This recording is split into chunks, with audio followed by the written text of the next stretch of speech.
These are 3 ideas for somebody who wants to take control of their money, has tried to make a budget or is thinking about making a budget, but it's just not happening, it's not working. In the next 10 minutes, I'm going to give you 3 reasons why your budget's not working and offer some ideas and solutions.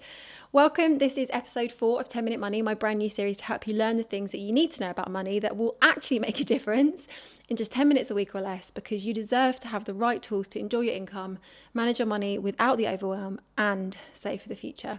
So do make sure you subscribe or follow now if you haven't done already, so that you don't miss any of these episodes. Before we get into the 3 reasons your budget isn't working, it's time for Guess the Stat, where you have to guess the correct answer to this stat by the end. And do drop your answer in the comments below. And thank you to everybody that's joined in the last few episodes. Here's our stat for today. According to a 2023 study by Harris Poll, what percentage of Americans who have a budget say they exceed it? What percentage do you think it is? What percentage say they are going over budget? Guess your answer now and I'll tell you the correct answer at the end. As always, I hope this stat slightly surprises you. That makes it more fun. And also slightly reassures you too. Let's get into the 3 reasons your budget is not working and some solutions. Reason number 1 your budget isn't working is that you've made it too complicated. One of the great things about being in an age where information is so easily available to us is that we can Google anything and get an answer instantly. So you can enter, "I need a budget, please, give me one now," and you'll get one back straight away. But the problem with this is, well, how do you know that that budget is going to be the best one for you and work best for your lifestyle? Often, by definition, the people that make those templates and budgets are really good with spreadsheets and probably enjoy making them a lot. But what if you aren't really a spreadsheet kind of person? Does that mean you suddenly have to be really good with spreadsheets to have a good budget that works? Let me add in something else as well at this point. Another problem with this access to endless information and content is that we see other people's budgets and people filling in these spreadsheets that are really detailed with pie charts and graphs. And then you start to think, well, maybe mine should look like that. Maybe mine needs that kind of level of detail. So it begins to knock the confidence you have in your potentially less impressive budget. The temptation to overcomplicate your financial life because you're worried you've missed something crucial is real. And it doesn't really go away. I see other people's budgets online and I think to myself from time to time, oh no, maybe mine should look like that. Maybe I should add in that level of detail in my budget. But do you know what's more important than having a complicated fancy pants budget? It's sticking to your budget and using it, actually keeping up with it and wanting to go back because you aren't stressed every time you have to look at it. Let me tell you what our budget is like, and it works brilliantly for our family. It's as simple as we can make it. Why? Firstly, so that we actually look at it and keep it up to date. And secondly, because it doesn't need to be that complicated unless you really enjoy that kind of thing. I know myself, and although I don't mind spreadsheets, I actually quite enjoy them. I know that in my day-to-day life, I'm a busy person, you're probably a busy person too, a simpler spreadsheet gets done. A simpler budget gets done. An overcomplicated one doesn't. If you struggle to keep up with yours, here's what you can do. Get yourself a simple spreadsheet that you will actually stick with.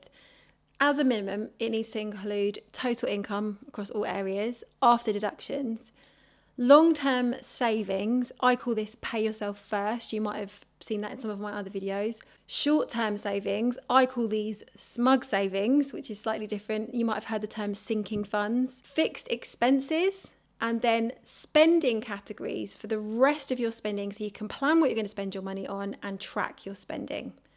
Pretty simple, right? I'm actually thinking about making my budget template available for you with a how-to video and walkthrough. Please could you let me know if that would be of interest? Just drop a comment below and say that you're interested. And if it would be helpful, then I can see and get cracking on making that for you. Reason number 2, your budget isn't working. You're planning it with your sensible self only and leaving your fun self on the shelf. Picture how you feel when you're sitting and staring at a budget spreadsheet to make a plan. In that moment, are you more likely to be thinking about making your money stretch further and making the best and most sensible decisions? Or are you going to be thinking about how you're feeling when you are out with your friends on a Friday night having a really good time? It's going to be the former, isn't it? But you aren't only the person that you are when you're sitting looking at a spreadsheet. You're also fun, sometimes spontaneous, you're generous. So you need to bring all of that, all of who you are to the table when you make your budget.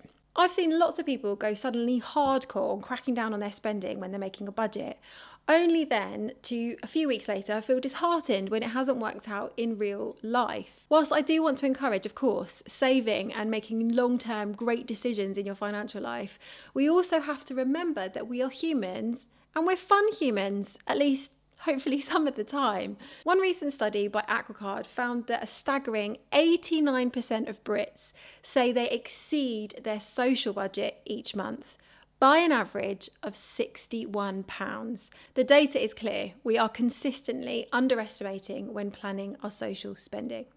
Well then, what's the solution? It's to build some wriggle room into your spending and be honest about what you usually spend, especially on social activities. Bring your fun self to the table when planning your budget. And perhaps it means, yes, maybe you want to cut back, but maybe not doing it in such a tough way. If you spent £100, let's say, on social events last month and you want to cut back so you can save more, maybe don't go so hardcore on cutting back and only budget maybe £1 for this month. Perhaps finding some middle ground might make you much more likely to stick with your plan. Reason number 3, your budget isn't working. This one is probably going to sound perhaps obvious to you, but please stick with me because I think talking it through, I think it's going to help you. Reason number 3, the cost of living crisis. It's derailed you and made the whole idea of budgeting seem impossible. Here's why I need to bring this up at this point in time. At the time of recording, it's March 2024, and I think we are only now seeing the real and full brunt of how this is affecting our finances. Yes, it has been bad for months, if not years, but I think we've hit a new level of bad in the last month or two. I talk to a lot of people about money, and this is what I'm picking up. Now is the point that I think it's spread across the full breadth of our finances. It started with things like fuel, shopping, heating, but now is when more and more people are feeling it through rent increases. Mortgage payments are kicking in as their renewal comes up for mortgages. Plus, we are weary from it, aren't we? It's been hit after hit and it's outside of our control. Now, obviously, that's going to affect budgeting. So why do I feel the need to flag it? I think we all might be feeling we should be able to do more by budgeting, like save more, invest more. But the numbers have changed so much now that we can't do as much as we'd hoped. I mentioned this briefly in episode 3, but I'm flagging it again now because we might find that our expectations of what we thought we could do through budgeting are unmet at this point in time. So what's the solution then? Not bother, just give up, don't bother budgeting? Well, no. The solution is to be kind to yourself, know that savings may take longer than you would have expected when expenses are rising in the way they are. And we may need to focus on the other end of our financial lives, which is our income. Thinking entrepreneurially about income right now might be a key for you. It has been for me. Hundreds of people downloaded my 60 side hustle ideas sheet last week for free. It's still available for you in the link below this if you'd like some ideas for new ways to create income. Those are 3 reasons your budget isn't working, but I would like to encourage you not to give up. Think through those ideas and those solutions and let me know if any of them resonate with you. To finish, of course, I need to give you the answer to guess the stat. I asked, according to a 2023 study by Harris Poll, what percentage of Americans who have a budget say they exceed it? What percentage did you guess? I hope you've already put the answer below. The correct answer is 84%.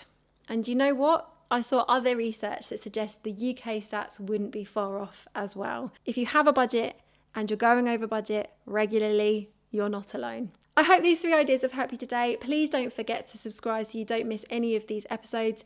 If you'd like me to send you these episodes in written form and all the links to them, make sure you sign up to my Money Mondays email list. And I'll see you in episode 5.